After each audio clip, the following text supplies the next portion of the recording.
शादी के 3 साल बाद जब मैं बेवा हुई तो ससुराल वाले मुझे जूतियों में बिठा कर खाना देते थे। एक दिन खाना बनाते हुए मुझसे रोटी जल गई तो देवर ने मुझे बहुत मारा और बोला 5 मिनट में घर से निकल जाओ। मैं रोते हुए कुछ कपड़े बैग में डाले तो शौहर की पुरानी कमीज़ की जेब से 2 चाबियां और एक पता मिला। मैं इस पते पर पहुंची तो एक छोटा सा मकान था। मैंने अपने सामान रखने के लिए जैसे ही दूसरी चाबी से अलमारी खोली तो हैरत से आंखें फट गईं। शादी को सिर्फ 3 साल हुए थे कि मैं ज़िंदगी के ऐसे मोड़ पर आकर रुक गई जहां हर तरफ अंधेरा ही अंधेरा दिखाई देता। मेरा शौहर ज़ीशान एक सादा, मेहनती और नरम दिल इंसान था। वो ज़्यादा अमीर तो नहीं था लेकिन मुझे इज्जत से रखता। मैंने कभी इससे बड़ी बड़ी ख्वाहिशात पूरी करने का मुतालबा नहीं किया क्योंकि उसकी मोहब्बत ही मेरे लिए सब कुछ थी। हम सुकून से ज़िंदगी गुजार रहे थे। हमारा एक प्यारा सा 2 साल का बेटा भी था जिसका नाम समीर था। ससुराल वालों का रवैया मेरे साथ इतना अच्छा नहीं था मगर मैं शौहर की मोहब्बत में सबके रवैये बगैर माथे पर शिकन लाए बर्दाश्त कर लेती। एक दिन ज़ीशान की तबीयत अचानक ख़राब हुई। वो मुख्तलिफ़ डॉक्टरों के पास गया, टेस्ट वगैरह हुए तो पता चला कि ज़ीशान को कैंसर है, वो भी आखिरी स्टेज में। ये सुनकर मेरे पैरों तले से ज़मीन निकल गई। मुझे कुछ होश नहीं रहा। मैं बेहोश होकर गिर पड़ी। ज़ीशान की बीमारी का सुनकर मैं दिन रात रोती रहती। घर में शोक का आलम था। मैंने सबसे कहा ज़ीशान का इलाज करवाएं, क्या पता वो ठीक हो जाए। मगर मेरे देवर ने कहा कि डॉक्टरों ने जवाब दे दिया इलाज का कोई फ़ायदा नहीं है। भाई आप चंद महीने का मेहमान हैं, बेहतर होगा हॉस्पिटल में रोने की बजाय ये वक्त अपनी बीवी, बच्चों और हम सब घर वालों के साथ गुजारे। मैंने ज़ीशान की तरफ देखा, उनका चेहरा बुझ सा गया था। यकीनन इन्हें देवर की बात से दुख पहुंचा, मगर वो मुझे तसल्ली दे रहे थे और हर वक्त मेरी परेशानी में रहते थे। मेरी देवरानी मुझ पर चीखती थी कि घर का काम में मदद करो, सारा दिन रो रो कर नहुसत फैला रही है। मेरे साथ ज़ीशान को भी इनकी बातें बुरी लगती। हम दोनों इतनी मुश्किल आजमाइश से गुजर रहे थे, फिर भी इन्हें काम काज की पड़ी हुई थी। ज़ीशान इन 6 महीनों में ज़िंदा ना रह सके। शायद अपनों के रवैयों ने इन्हें वक्त से पहले ही मार दिया। 4 महीने बाद वो हमेशा के लिए छोड़कर चले गए। उस दिन के बाद मेरा सब कुछ ख़त्म हो गया। शुरू के चंद दिन ससुराल वालों ने हमदर्दी का ढोंग रचाया, लेकिन जैसे ही ताज़ियत करने वालों का आना जाना ख़त्म हुआ, उनका असल चेहरा सामने आने लगा। मेरी सास मुझे मनहूस कहने लगी, नंदें मुझे देखकर मुंह बनाती और देवर मुझे बोझ समझने लगा। वो कहते थे कि ज़ीशान की मौत की ज़िम्मेदार तुम हो। मैं जितनी सफाइयाँ देती इतनी ही जलील की जाती। ऐसा ऐसा मेरी हैसियत घर की बहू से नौकरानी में बदल गई। मैं सुबह फजर से पहले उठती, पूरा घर साफ़ करती, कपड़े धोती, बर्तन मांजती, सबके लिए नाश्ता बनाती, फिर दोपहर और रात का खाना तैयार करती। लेकिन इसके बावजूद मुझे इज़्ज़त तो दूर की बात है, एक वक्त की रोटी भी सुकून से नसीब नहीं होती। घर के सब अफराद दस्तरखान पर बैठकर खाना खाते और मुझे जूतियों के ऊपर बैठने को कहा जाता। मेरे सामने बचा हुआ खाना फेंक दिया जाता। कई दफ़ा तो सालन भी ख़त्म हो जाता। मुझे सूखी रोटी पानी से खानी पड़ती। सास गुस्से से कहती कि बेवा औरतों की यही औकात होती है। मैं ज़ीशान को याद करके आंसू भी खुलकर नहीं बहा सकती थी, क्योंकि अगर किसी ने देख लिया तो फिर नई ज़िल्लत शुरू हो जाती। वक्त गुजरता रहा, मैं खामोशी से जुल्म बर्दाश्त करती रही। मेरे अपने वालिदैन बहुत पहले दुनिया से जा चुके थे। मेरा कोई भाई भी नहीं था, इसलिए मेरे पास कहीं जाने का कोई ठिकाना नहीं था। उस दिन भी मैं हस्बे मामूल किचन में खाना बना रही थी। गर्मी बहुत ज़्यादा थी और मुसलसल काम करते करते मेरी तबीयत ख़राब हो रही थी। मैं रोटियां पकाना शुरू की, अचानक चूल्हे की आग तेज़ हो गई और एक रोटी जल गई। इतनी सी बात पर क़यामत आ गई। मेरा देवर आमिर किचन में आया। उसने जली हुई रोटी देखी तो उसका चेहरा गुस्से से सुर्ख हो गया। वो ज़ोर से चिल्लाया, ये क्या है? मैं घबरा कर बोली, भाई मैं दूसरी बना देती हूँ, गलती हो गई। उसने मेरी बात मुकम्मल होने से पहले ही मेरी गाल पर ज़ोरदार थप्पड़ मार दिया। मेरा सर घूम गया। मैं ज़मीन पर गिर पड़ी, लेकिन वो नहीं रुका। उसने मुझे बाजू से पकड़कर उठाया और मुक्के मारना शुरू कर दिए। मैं रोती रही, माफ़ कर दें, दोबारा नहीं होगा। मगर उसे रहम नहीं आया। सास और नंदे भी वहाँ आ गई, लेकिन किसी ने भी उसे नहीं रोका। आखिर आमिर चीख कर बोला, 5 मिनट में इस घर से निकल जाओ वरना मैं तुम्हें ज़िंदा नहीं छोड़ूंगा। मैं सहम गई, मेरे पाँव कांपने लगे। मैं अपने कमरे में गई जो हकीकतन अब स्टोर रूम बन चुका था। वही कमरा जहाँ कभी मैं और ज़ीशान मिलकर फ्यूचर के ख्वाब देखा करते थे। मैं रोते हुए अपने चंद कपड़े एक बैग में डालने लगी। सामान वैसे भी क्या था, चंद जोड़े कपड़े अपने और बच्चे के और कुछ यादें। इसी दौरान मेरी नज़र ज़ीशान की एक पुरानी कमीज़ पर पड़ी, अलमारी के कोने में रखी हुई थी। मेरे हाथ कांपने लगे। मैंने कमीज़ उठाई और अपने सीने से लगाई। ऐसे लगा जैसे बरसों बाद ज़ीशान की खुशबू महसूस हुई हो। मेरे आंसू रुकने का नाम नहीं ले रहे थे। मैंने कमीज़ तह करने के लिए जेब में हाथ डाला तो अंदर कुछ महसूस हुआ। मैं चौंकी। जेब में 2 चाबियाँ थी, उनके साथ एक तह किया हुआ कागज़ भी था। मैंने जल्दी से कागज़ खोला, उस पर एक एड्रेस लिखा हुआ था।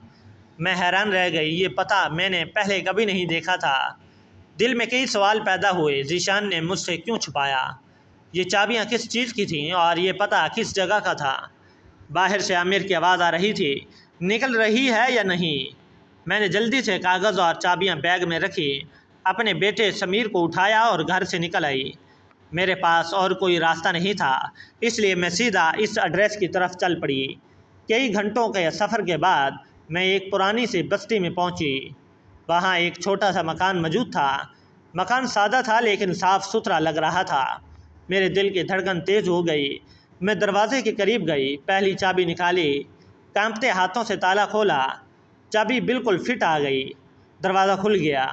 मैं हैरानगी से अंदर दाखिल हुई। घर काफ़ी अरसे से बंद था लेकिन फिर भी बहुत मुनज़्ज़म नज़र आ रहा था, जैसे किसी ने बहुत मोहब्बत से संभाल कर रखा हो।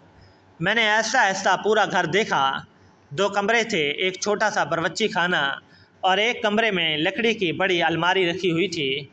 मैंने अपना बैग ज़मीन पर रखा, समीर को भी ज़मीन पर बिठाया, फिर दूसरी चाबी निकाली। मेरे दिल की धड़कन इतनी तेज़ थी कि मुझे अपनी सांसों की आवाज़ सुनाई दे रही थी। मैंने चाबी अलमारी में लगाई, चाबी घुमाई, अलमारी का दरवाज़ा ऐसा से खुलने लगा। जैसे ही दरवाज़ा मुकम्मल खुला, मेरी आंखें हैरत से भर गई। अलमारी के अंदर एक छोटा सा लिफाफा था जिसके अंदर काफ़ी रकम रखी हुई थी। उसके साथ कई फाइलें भी थी। मैं चंद लम्हे खामोश खड़ी रही। मुझे यकीन नहीं आ रहा था कि मैं जो कुछ देख रही हूँ वो हकीकत है। मैंने कांपते हाथों से एक फ़ाइल उठाई। फ़ाइल के ऊपर ज़ीशान का नाम लिखा हुआ था। उसके अंदर एक ख़त भी रखा हुआ था।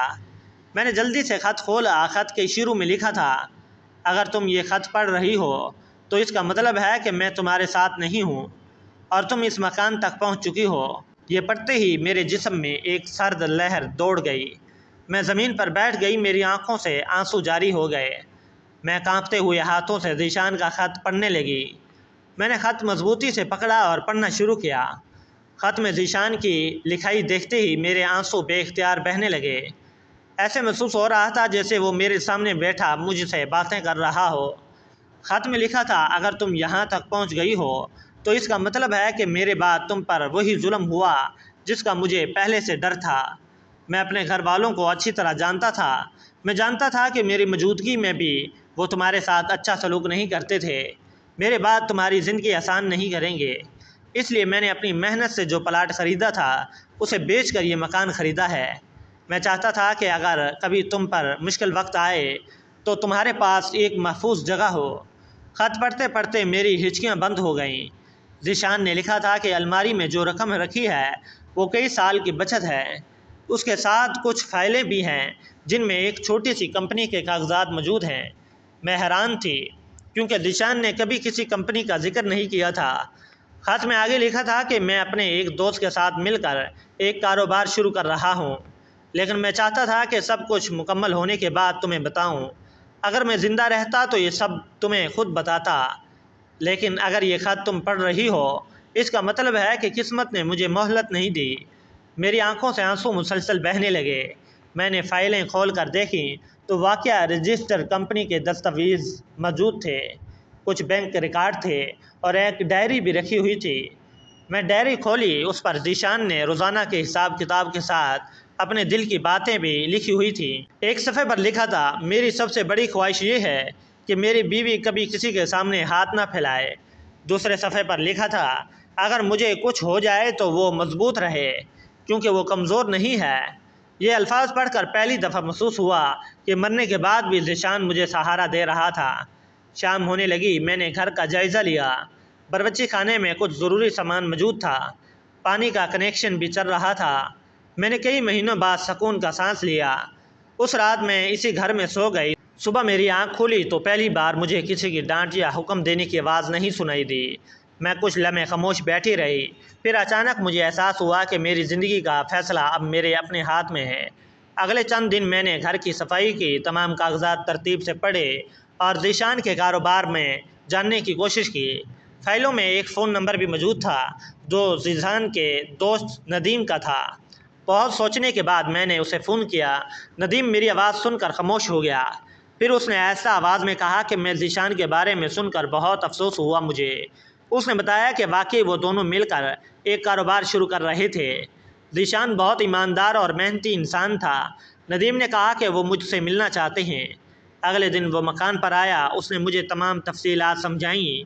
پتہ چلا کہ کمپنی ابھی چھوٹی تھی لیکن اس میں ترقی کی بہت گنجائش تھی۔ ندیم نے کہا کہ اگر میں چاہوں تو ذیشان کی جگہ کمپنی کے مالک بن سکتی ہوں۔ یہ سن کر میں حیران رہ گئی۔ مجھے کاروبار کے بارے میں کچھ آئیڈیاز نہیں تھے، لیکن پھر مجھے ذیشان کی ڈائری کے الفاظ یاد آئے۔ اس میں لکھا تھا کہ تم کمزور نہیں ہو۔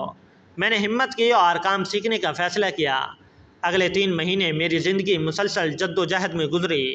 میں روز نئی چیزیں سیکھتی، حساب کتاب سمجھتی، لوگوں سے ملتی، کئی بار غلطیاں بھی ہوئیں، لیکن میں نے ہار نہیں مانی۔ ایسا ایسا کمپنی بہتر ہونے لگی، آمدنی بڑھنے لگی اور میرا اعتماد پھر واپس آنے لگا۔ اپنے بیٹی کی خاطر مجھے محنت کرنی تھی۔ میں اپنے بیٹے کو ہر جگہ اپنے ساتھ رکھتی اور ہماری محنت رنگ لے آئی۔ کمپنی اچھی طرح چلنے لگی۔